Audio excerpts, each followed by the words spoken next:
बिस्मिल्लाहिर्रहमानिर्रहीम। अस्सलाम वालेकुम नाज़रीन, आप देख रहे हैं सरेआम न्यूज़। खबर शामिल करेंगे थाना ककराली से। चौधरी फैसल गुजर की रिपोर्ट के मुताबिक थाना ककराली ने उल्टी गंगा बहा दी। लंगड़ियाल में लोडर मजदा से रक्षा टकराने के बाद लंगड़ियाल के 15 से 20 नौजवानों ने स्मार्ट स्कूल कोटला के करीब मजदा ड्राइवर उमैर मोहसिन को आहनी, राडों, डंडों और गौसों से शदीद तशद्दुद का निशाना बनाया, जिससे इसकी एक आंख शदीद जख्मी जबकि नाक की हड्डी भी टूट गई और जिस्म के दीगर हिस्सों पर भी गहरी चोटें आईं, जो इस वक्त ट्रामा सेंटर गुजरात में ज़ेरे इलाज है।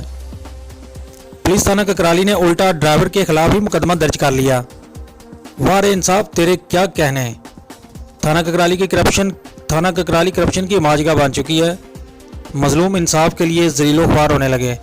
आरपीओ गुजरात और डीपीओ गुजरात से नोटिस लेने की अपील।